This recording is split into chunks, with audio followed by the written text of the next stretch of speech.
Avant de répondre à la question que vous m'avez posée, permettez que je renchérisse sur ce qu'a dit le président Cyril Ramaphosa pour aussi répondre en même temps à votre question, la question que vous lui avez posée.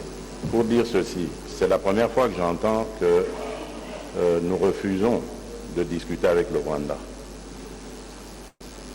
Le Rwanda, je vous le rappelle, n'a jamais reconnu, ou si vous voulez, a toujours menti sur la vérité de ce qui est son agression contre la RDC. Il a toujours présenté le problème comme étant un problème interne au Congo et les supplétifs du M23 comme étant des Congolais qui sont révoltés à cause de ce qui arrive à leur communauté. Mais tout le monde sait aujourd'hui que c'est un mensonge et le Rwanda est le seul encore à nier cela, à continuer de dire qu'il n'agresse pas la République démocratique du Congo malgré toutes les preuves et documents qui Donc vous comprenez que dans une telle situation, c'est très difficile de discuter avec le Rwanda puisqu'il renie son véritable rôle et qui plus est veut nous ridiculiser en nous envoyant un groupe ou un groupuscule même d'individus qui ne sont que des faire-valoir pour discuter avec un gouvernement comme le nôtre, légitime et reconnu internationalement. Donc ils nous envoient ces supplétifs cherchant à ce que nous allions dans des discussions avec eux pour retomber dans les travers du passé. C'est-à-dire, après les discussions, il va y avoir une scission dans ce groupe-là. Un groupe va venir en République démocratique du Congo et essayer de rentrer dans les institutions, principalement l'armée, et l'autre groupe va faire dissidence pour rester en réserve et se préparer à d'autres agressions. Parce que la réalité, c'est que le Rwanda vit de ça. Ces agressions à répétition, cette instabilité entretenue de la RDC profite énormément et économiquement au Rwanda. C'est ça la vraie raison. Voilà pourquoi le Rwanda ne voudra jamais discuter et voilà pourquoi la République démocratique du Congo refuse de discuter avec ces pantins qu'on nous présente comme des gens qui revendiquent quelque chose. Et donc, nous disons, il y a depuis la première rencontre au sujet de cette crise à Nairobi, puis ensuite le bilatéral que l'Union africaine avait chargé l'Angola d'organiser, il y a désormais, depuis lors, un schéma que nous avons tous avalisé, qui passait par le cessez-le-feu, le retrait, le cantonnement de ces forces terroristes et ensuite leur introduction dans le programme DDRCS, donc des armements, démobilisation et réinsertion ensuite. Donc c'est ça que nous demandons et que nous attendons. Et pour passer maintenant à votre seconde question, j'avais critiqué et non pas rejeté la force est-africaine, critiqué leur comportement vis-à-vis justement de ces accords dont je viens de parler, qui sont clairs. Le SOFA est très clair, avec des dates précises et des modalités même de retrait et de faisabilité, de mise en œuvre de cet accord. Et malheureusement, le contingent est-africain en arrivant n'a pas observé cela. Nous avions remarqué dans les localités où le contingent ougandais et kenyan principalement s'était déployé, il y avait comme une connivence avec les rebelles.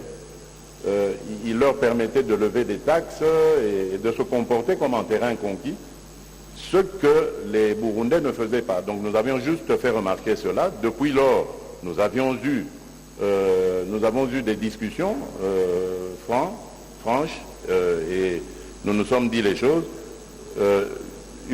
D'autres modalités ont été arrêtées. Nous avons maintenant d'autres dispositions et nous verrons d'ici septembre si tout cela se concrétisera. Et à partir de là, nous redéfinirons les choses en fonction de la manière dont elles se seront déroulées. Alors, quant aux forces de la SADC, je crois qu'il n'y a peut-être pas une bonne compréhension. Nous n'avons pas demandé l'aide de la SADC. Vous devez le savoir, au sein de la SADC, il y a un devoir de solidarité déjà. Donc nous n'avons même pas besoin de demander cette aide, elle va de soi. Parce qu'au sein de la SADC, lorsqu'un membre est attaqué, les autres ont le devoir de solidarité. Et c'est ce que la SADC a exprimé en m'invitant à cette rencontre de la Troïka, donc c'est le mécanisme de paix et sécurité de la SADC, pour que j'explique la situation de la République démocratique du Congo, mon pays. Et c'est suite à cela que, devoir de solidarité faisant, la SADC a exprimé son désir de venir aussi en RDC, parce qu'obligé par notre charte. Et donc, depuis lors, il est question maintenant de mettre cela en œuvre.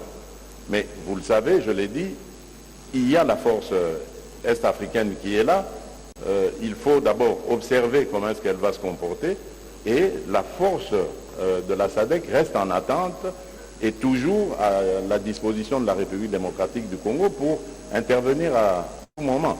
Et depuis la semaine dernière, je pense, VPM Affaires étrangères, à Luanda, nous avions convenu devant l'Union africaine et les représentants des autres communautés régionales de donner à la République démocratique du Congo la coordination de toutes ces décisions, le management de toute cette crise.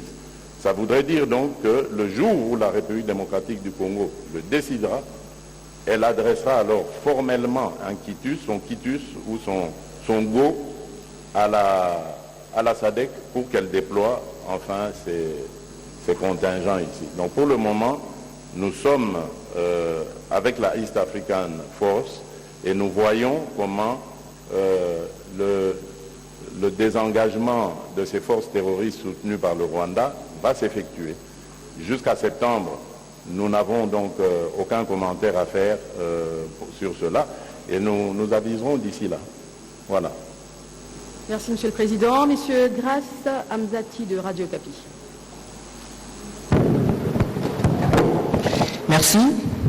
Je m'adresse au Président Félix Tshisekedi. Monsieur le Président, cette grande commission mixte entre la République démocratique du Congo et la République sud-africaine, ou alors la coopération bilatérale entre les deux pays, existe depuis plusieurs années, assortie de plusieurs accords. Quel bilan tirer des précédentes résolutions, notamment en ce qui concerne les facilités à faire les affaires entre les deux pays? C'est parce que c'est grâce à ces bilans, ou suite à ces bilans, que nous pouvons nous faire une lumière sur les éventuels résultats des engagements actuels entre les deux pays. Et la seconde question, Monsieur le Président, de manière concrète, qu'est-ce que vous attendez des Sud-Africains sur le plan économique et sécuritaire? Merci. Merci. Bon, le bilan, je dirais, on ne peut pas dresser un bilan définitif à ce stade. Les relations internationales étant pérennes, inscrites toujours dans la continuité, dans l'éternité, je peux dire que jusqu'ici, ce qui s'est passé était bien, nous pouvions mieux faire. Et c'est ce que nous sommes en train de faire maintenant. Il y a toujours, dans les relations internationales, la possibilité d'améliorer les choses. Et c'est ce sur quoi nous nous sommes penchés cette fois-ci. Vous avez bien entendu le président Cyril Ramaphosa le dire, mais avant, dans le compte rendu du vice-premier ministre, ministre des Affaires étrangères également, on a insisté sur le fait que nous allons devoir faire le suivi et la mise en œuvre de cela. Parce que ces résolutions ont toujours été prises et répétées en vœux pieux, et aujourd'hui nous allons tout mettre en œuvre pour que cela devienne réalité. Et surtout en ce qui concerne le milieu des affaires, parce que comme vous le savez, la difficulté qu'a l'Afrique aujourd'hui, c'est de commercer avec elle-même. Le plus grand nombre d'échanges commerciaux et économiques que l'Afrique fait, c'est toujours en dehors du continent. Le taux d'échange entre Africains est de 16%, si mes souvenirs sont bons, et c'est très très peu, alors que l'Afrique, c'est un continent de près de 2 milliards d'habitants, un marché de près de 2 milliards d'habitants.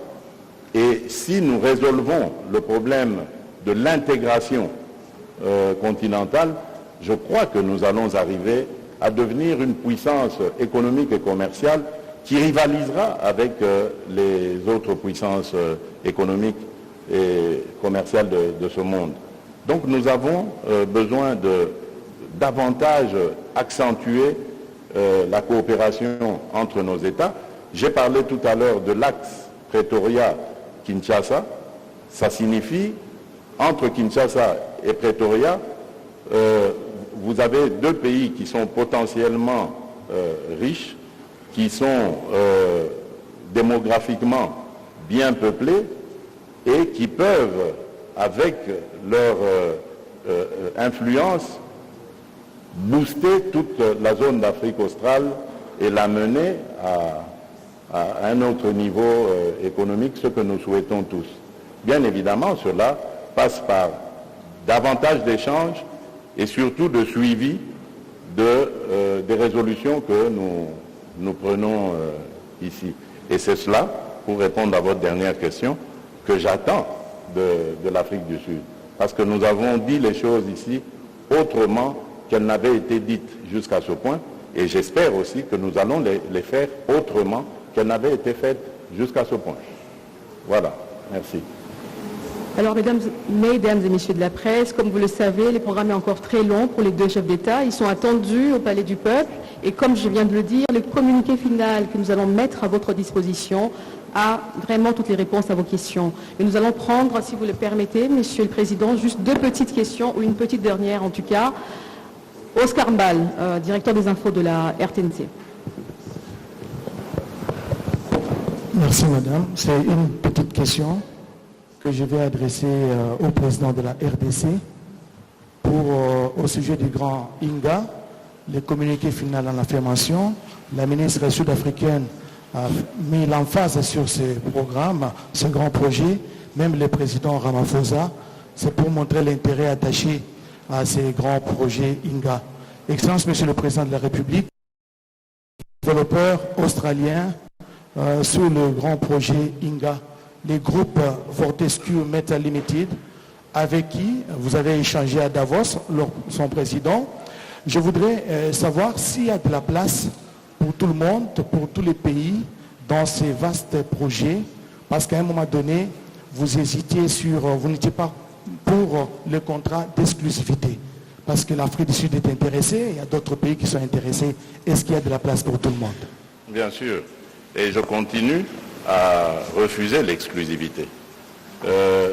Monsieur Andrew Forrest, puisque c'est de lui qu'il s'agit lorsque vous évoquez son entreprise Fortescue, connaît ma position, parce que dès les premiers instants où j'ai eu cet échange avec lui, je lui ai dit que je voudrais que le projet Inga soit un projet international, ouvert, multipartite, ouvert à plusieurs partenariats, et surtout les Africains. J'avais vraiment insisté sur ça, et vous entendrez partout où M. Andrew Forrest s'exprimera au sujet du Grand Inga, il répétera cela en disant « notre porte reste ouverte à tous les autres partenariats ». Alors, il se fait que j'ai l'impression qu'au niveau du développeur, comme vous le dites, la firme Fortescue n'a pas vraiment rempli les conditions qu'on attendait d'elle. Mais comme le projet n'était pas fermé et uniquement consacré à un partenariat avec Fortescue, donc nous nous sommes sentis libres de discuter avec d'autres potentiels partenaires. Et aujourd'hui, je peux le dire, l'Afrique du Sud a exprimé non seulement son intérêt, mais également son engagement à venir. J'ai eu aussi, il y a quelques semaines, des discussions avec les représentants de la Banque mondiale, et je peux vous dire que de ce côté-là aussi, la Banque mondiale est de nouveau dans l'engouement de vouloir revenir dans ce projet, parce qu'elle en a été écartée pour des raisons que j'ignore. Ça s'est passé avant mon avènement à la tête de la RDC, donc je ne saurais pas le dire. Mais là, elle exprime de nouveau les intentions de revenir, son intention de revenir dans la danse. Et donc voilà, les cartes sont de nouveau prêtes à être redistribuées et le projet prêt à prendre forme. Et je terminerai peut-être par aussi l'intérêt manifesté par la République populaire de Chine, parce que dans mon entretien avec le président Xi Jinping, il ne l'avait pas exclu non plus. Mais évidemment, je crois que tous ont besoin d'une architecture, d'un montage financier de ce projet pour connaître les capacités des uns et des autres à pouvoir donc prendre le taureau par les cornes. Et donc je crois que, évidemment, il y a de l'engouement et de l'espoir. Le projet Grand Inga verra le jour, ça c'est certain.